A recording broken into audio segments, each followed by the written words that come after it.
Layunin ng San Miguel Corporation na mapalago ang puhunan ng libo-libong stockholders at makapagbigay ng trabaho sa milyong-milyong Pilipino.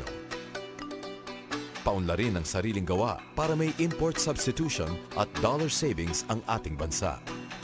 Kaya may tinatawag kaming San Miguel Integrated Agro-Industrial Cycle na nag-uumpisa sa agricultural farmlands. In coordination with local government at mga magsasaka, binubuo ng San Miguel ang mga long-term partnerships at tumutulong sa training. Ang kanilang mga pananim tulad ng corn, cassava, sugar at soya ay binibili ng San Miguel with guaranteed floor prices and offtake agreement. Hinihikayat sila ng San Miguel na umani ng sapat para matatag ang presyo ng mga pananim nila. Tinutulungan din ang mga magsasaka sa pagtayo ng post-harvest facilities, katulad ng shelling, chipping, and drying warehouses and silos. Ang mga ito'y pinaprocess ng mga makabagong makinarya at ginagawang animal feeds para di na mag-import ng raw materials sa paggawa ng feeds.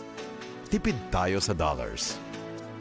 Ang feeds na ito ay ginagamit para sa fisheries, poultry, hogs, at cattle na binibili ng San Miguel para i-process sa mga produktong abot-kaya ang presyo.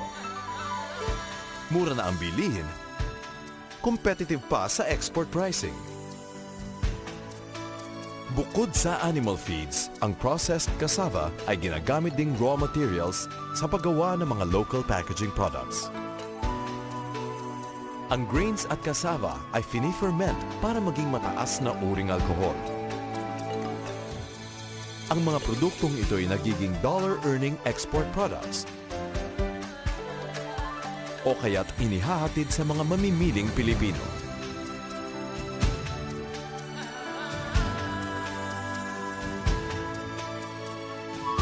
Para makarating sa tahanan ng pamilyang Pilipino.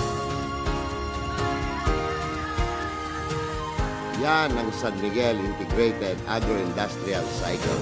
Sa bawat ikot, marami ang nabibigyan ng trabaho. Malaki rin ang dollar savings. Lahat ng yan nakatutulong ng malaki sa ating ekonomiya. At sa bawat ikot, kasama ang mga magsasaka at manggagawang Pilipino. Kaya ang tagumpay ng marami ay tagumpay ng San Miguel.